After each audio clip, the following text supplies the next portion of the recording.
All right, peace and love, fam. Peace and love. This is Moreno Bey. The video you are tuned in is entitled, "What color are you?" Think about it. People always say, "What is he? What color is she?" All right. Does colors identify the national origin? People identify themselves as black, brown, white, yellow. I mean, come on, think about it. Think about it now. Now, I know people form their own opinions and assumptions based on how people look, the way they dress, their religion, skin complexion, hair texture, and so on. But where did all of this come from?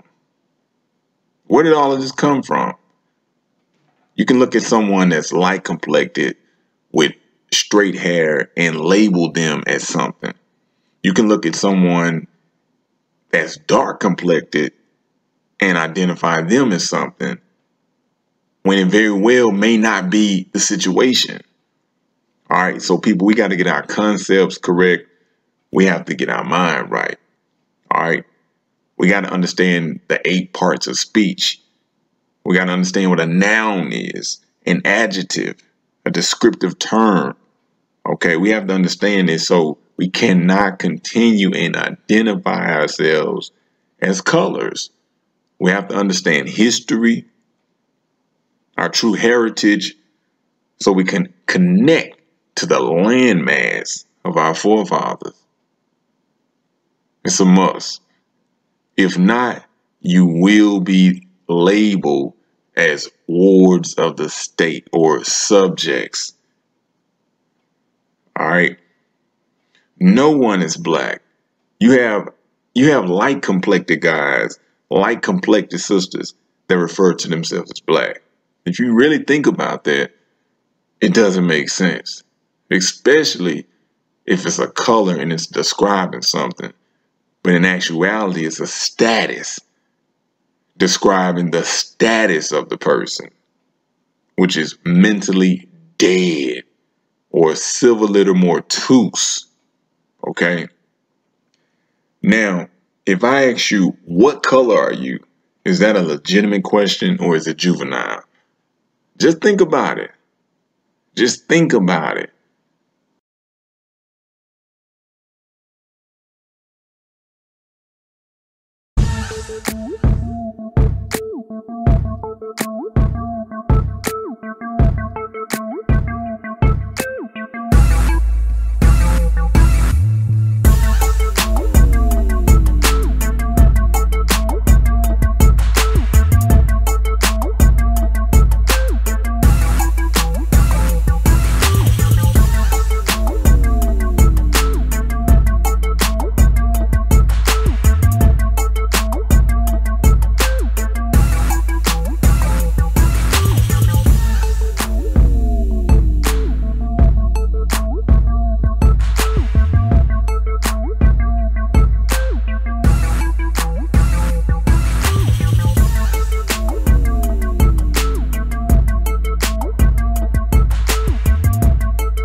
four constructs: facial structure, this phenotype, cranial size, hair texture, and what? Skin tone. So this whole concept about people thinking that they're black because of the complexion of the skin was, that paradigm was created to steal your birthright.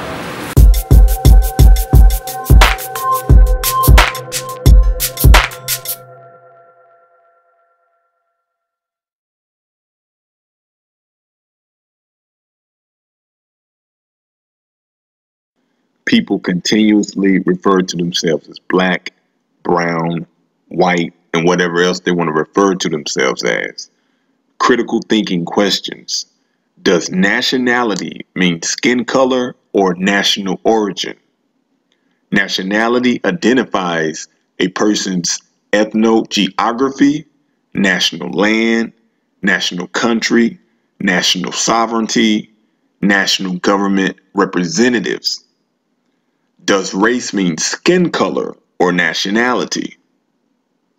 The race terminology used in the United States does not identify a person's ethnogeography, national land, government seal, national government flag, and national governmental representatives.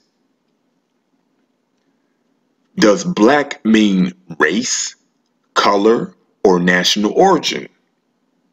Does white mean race, color, or national origin? Does the term white people refer to a people's skin color, nationality, or national origin? Does the term black people refer to a people's skin color, nationality, or national origin? Is a person's skin color, skin tone, complexion the basis for a people's national identity, national origin? Citizenship and race. Is a person's skin color, skin tone, complexion the basis for United States citizenship? Why does the United States government use the terms white and black in the United States Census and Reporting Directive number 15 to classify people in the country by skin color, skin tone, complexion? How do the skin color terms such as white and black relate to the United States citizenship? Why white used both as a noun in the sense to identify a people and as an adjective in the sense to descendant? Is white a term used to describe a physical feature such as a skin color, skin tone, complexion of a people? What are the defining characteristics of being white in the United States? Is it skin color, skin tone, complexion? Think about the following questions and terms. Why does the United States government use the term white instead of nationalities of Europe, such as Danish, etc., to wish to identify and classify people of European descent? Is white an identity of a people or a description of a people's skin color, skin tone, complexion? White people, the white race, white culture, white civilization. Think about it, people. All right. I'm going to go into the reconstruction of history in the Americas. Some myths of the Middle Passage by Brother Abdullah L. Talib Mosey Bey. Okay. Now, you have a lot of people in North America that say that they're from Africa. Now, people that classify themselves as black people, they'll tell you that they are from Africa, but they have no idea what country in Africa. Okay. So for the so-called Hebrew Israelites that claim that they're from Israel, or they claim that their nationality is Hebrew or Israelite, I got questions. Okay. And this is not to knock you guys or sisters. These are legitimate questions. All right. We'll start off like this. Let us use math, logic to examine the myth that the indigenous people, the Moors of North, Central, and South America, now branded black, Negro colored, Afro, etc., were shipped from what the masses know as Africa to what they know as the Americas. In questioning their own writings, how could the European colonists, reconstructors of history who shipped over 125 million of Moors, now labeled as Black, Negro, Colored, Afro, etc., from what the masses know as Africa to what the masses know as North America, when they didn't even know how to grow their own crops? They would have starved to death if the Moors have not fed them and subsequently taught them how to grow crops. Did the European colonists, reconstructors of history and Asiatic historians, anthropologists, and sociologists who followed their teachings write that the Peregrinos, or pilgrims, were so skilled in navigation to the point that they were able to sail over 125 million Moors from East Amexem, which is East Africa, to North America, Northwest Africa? Keep in mind that these same Peregrinos did not know how to grow their own crops. If so, what were the names of the schools where the English or Anglists learned navigations during the 1600s and 1700s? Now notice that in the so-called Black history, they never talk about what so-called Black people were doing in the 1600s or the 1500s. In the Americas, they never speak about that. Okay, now let me read that again. If so, what were the names of the schools where the English learned navigation during the 1600s and 1700s? The knowledge of astrology is needed to successfully navigate ships, for the stars and the moon are used as guides. What were the names of the professors and artisans who taught geometry, cartography, biology, chemistry, physics, shipbuilding, sailing, carpentry, smelting at the schools in England during the 1600s and 1700s? And who taught them? Okay. What were the names of the schools in England during the 1600s and 1700s that taught shipbuilding, carpentry, water purification, forestry, and smelting? What were the names of the multiple highly sophisticated lumber mills, iron mills, forestries in England during the 1600s and 1700s? What were the names of the companies that made the sails in England during the 1600s and 1700s? What were the names of the cloth mills that supplied the cloth to the companies that made the sails in England during the 1600s and 1700s? What were the names of the supporting industries in England during the 1600s and 1700s? Remember, many unrelated industries and technologies need to come together in order to accomplish the task of sailing over 125 million Moors on ships. What were the names of the food growth and preservation industry in England? Food is needed to maintain the health and strength of the crew and the slaves. What were the names of the food storage industries in England? What were the names of the industries that built water purification systems to supply fresh water for the ships? The crew and the slaves would have dehydrated rapidly if they drank salt water. How many ships did the European colonists, reconstructors of history, use during the Middle Passage?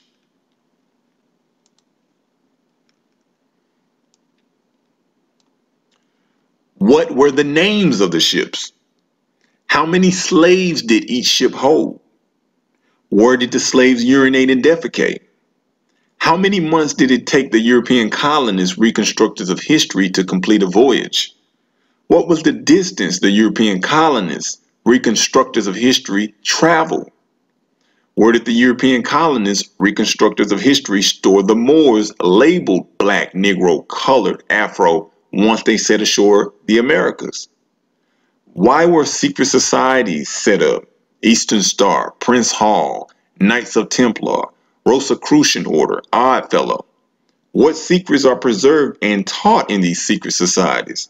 Could the secrets be the true history of the Moors, now branded Black, Negro, Colored, Afro, Indian, West Indian, Hispanic, Latino? Why keep secrets? What evidence, proof do the European colonists, reconstructors of history, and the Asiatic scholars who follow the teachings have to support the myth that the Moors, now branded black, Negro, colored, Afro, were brought in the hulls of ships from what the masses know as Africa to what the masses know as the Americas? Have you ever thought about these compelling questions? Remember, let us use math, logic to examine these compelling questions. Remember, major older documentations and artifacts, letters, treaties, maps, calendars, pictures, sculptures, paintings, encyclopedias, dictionaries, almanacs have not been exposed to the masses. Have you ever wondered why they have not been exposed to the general public? Have you ever wondered what information has been kept from the general public? Have you ever wondered who possessed the older documentations and artifacts? You gotta think about this, people. You gotta think about this. All right, we're going into the definition of Hebrew, okay? And again, this is not an attack on my brothers and sisters. This is something to motivate you to think, to use your mind versus being emotional, okay? A member of that branch of the Semitic race descended from the line of Abraham, an Israelite, a Jew. A Semitic language, the language of the ancient Hebrews, which although not a vernacular after 100 BC was retained as the scholarly and liturgical language of Jews and now is used as the language of Palestinian Jews, of or pertaining to Hebrews or their language. Okay, now most people, when they define the word, they stay somewhere right in this area, maybe the first definition or the second definition. But as more as we study, we always go into the original meaning, which is the etymon, or down here somewhere, the etymological meaning of the word. So once you go into what they say Hebrew, actually the origin is Ibri, which I have highlighted right here in blue, Ibri, and it's said to mean one from beyond. Now, if you hear Brother Taj Tariq Bey speak on the meaning of Hebrew, he always say that it means Ibri, as well as those that cross over the river. I am saying we are the same people. We, the Moors of the North Gate, are referred to as the Ibri, which some people call Hebrew. It is no Hebrew, it's Ibri. That's those of us who crossed the river. It cannot be emphasized enough. There is no difference between us and our brothers and sisters on the other side of the water after the land's separated, except some of us are mixed. Those who crossed the river are the Ibri, falsely called Hebrew. Hebrew is a modern corruption of Ibri. We are the Ibri. We're not different people. Problem, some of us know it has to do with the dividing of the land. Others, based on the way the Europeans have taught the books, think it's a different people with a different religion, with some kind of special relationship with the divine creator that nobody else has. When we're all brothers, sisters, cousins, and all of us can be traced to the same families. And what you find, it is really a reflection of what has been traditionally groomed amongst our people, which is self-hatred. Meaning that the brothers and sisters that crossed over to come into the Americas, okay, so it's not a nationality. So it says right here, one from beyond. So now you have to ask yourself, what is beyond? Okay. All right. Now, I have a couple of questions. For the brothers and sisters that's in North America that claim to be from some African country or Israel or claim to be Hebrew, my question is this, and again, I'm not knocking you. These are legitimate questions for my brothers and sisters, all right? Because a lot of us just don't get it. All right, my first question. Brother Abdullah Bey raised this question, and I'm going to raise it again. If you claim to be from Africa, what country in Africa? All right. And if you claim to be from Israel, like, do you have a nationality card to prove that you are Israelite? When you sign and do business with your name, do you sign your African, quote unquote, or Israelite name? Or are you just stating something? All right. Can you provide to your job, your employer, your nationality card stating that you're an Israelite or you're from some African country? Okay. Now, you got to think about this. This is the real truth. Now, if not, if you claim this, when do you plan on returning to Israel, or when do you plan on returning to whatever country there is in Africa? Why or why not? Okay, you got to think about that. And again, this is not knocking my brothers and my sisters. Legitimate question. All right.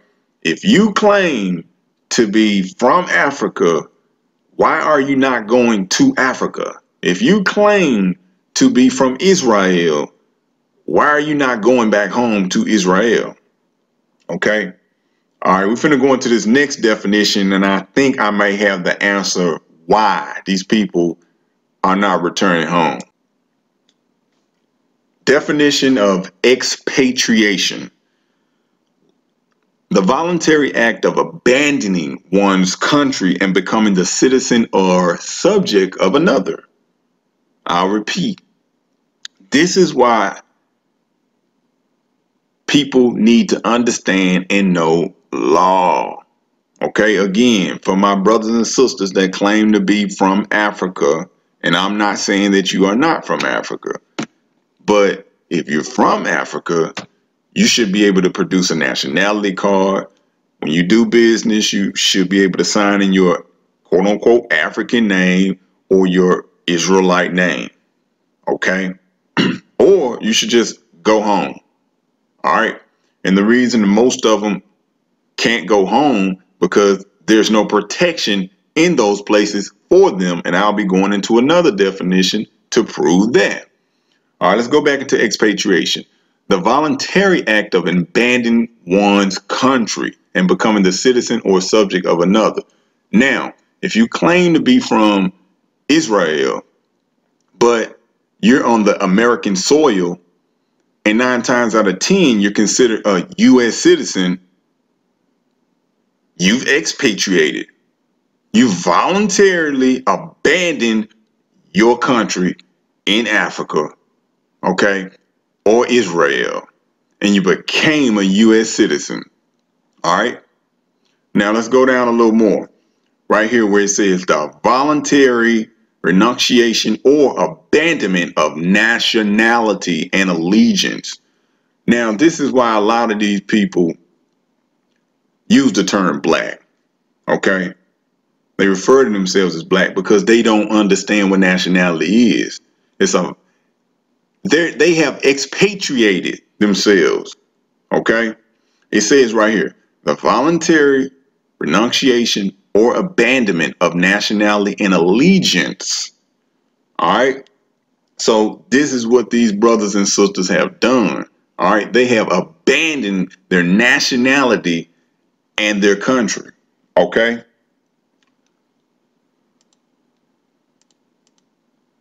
All right. Got another question. Where do you domicile? All right. Law definition of domicile: that place where a man has his true, fixed, and permanent home and principal establishment, and to which whenever he is absent, he has the intention of returning. So again, I asked earlier, when are you returning to your home? If you claim to be from a country in Africa, when are you returning? If you claim to be a Hebrew Israelite, quote unquote, when are you returning? When are you returning? All right. We'll go down right here where it says, not for a mere special or temporary purpose, but with the present intention of making a permanent home for an unlimited or indefinite period. And we'll go down here in regards to international law. It says, in international law, a residence at a particular place accompanied with positive or presumptive proof of an intention to continue there for an unlimited time. All right. So again, my question to you guys is, where do you domicile? Where do you domicile? All right, now I'm going to go into citizenship of the United States, expatriation. All right. Morocco. Remember, people, America is part of the Moroccan Empire. Right here where it says American Legation, August 3rd, 1906. It says, highlighted at the bottom, there are strictly speaking no Moroccan laws relating to citizenship of Moorish subjects in Morocco. The fundamental laws of this non-Christian country are based entirely upon the Islamic code, no part of which treats of the subject of citizenship. All right. And right here, I'm going to read from here to here. Citizenship of the United States, expatriation. Did you abandon your country? Check this out. There are, however, numerous treaties and conventions between the various Christian countries in the Moorish Empire by means of which citizenship in this country is defined. But as I understand from the above acknowledged instructions that it is not the desire of the department to call for a report upon such lines, I would therefore confine these remarks to general conditions existing, which may possibly be of some use in connection with the information desired. Now check this out and highlight what I have highlighted. Citizenship in Morocco may be said to be governed by the laws pertaining to the same in other countries, with the exception that all persons residing in Morocco, which is America, who cannot prove foreign citizenship or protection are considered ipso jure as Moorish subjects. So again, people, if you identify yourself as black, but you claim you're from Africa or Israel, right? But you cannot prove foreign citizenship or protection by these countries, you are considered ipso jure as Moorish subjects. All right? Moorish subjects. Now check this out. It says Moorish subjects lost their nationality only by becoming naturalized in or protected by another country having treaty relations with the Moorish Empire. So again, if you claim to be from Africa, but you identify yourself as black, if you claim to be from Israel and you identify yourself as black, you are a Moorish subject according to the citizenship of the United States, expatriation, because you have abandoned your country and your nationality. So we're about to look up the word ipso jure. All right, it's a law term. By the law itself, by the mere operation of law, meaning that the law, which is the law of the land, is what it is. That's what is entitled to. Okay, ipso jure, by the law itself, by the mere operation of law. All right, so if you cannot prove foreign citizenship or protection, you're considered ipso jure as Moorish subjects. All right, I keep telling y'all, y'all better get y'all mind right. Y'all better get y'all mind right.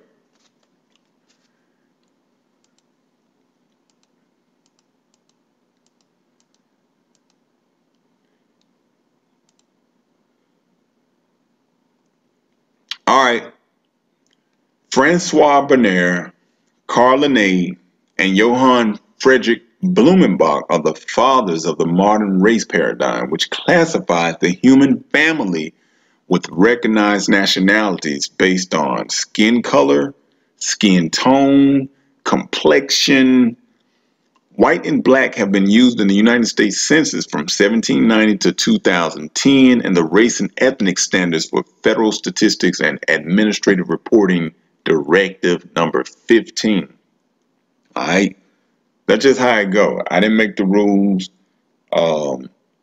If you're still emotional about this thing you call black and trying to identify yourself with this, that's your business.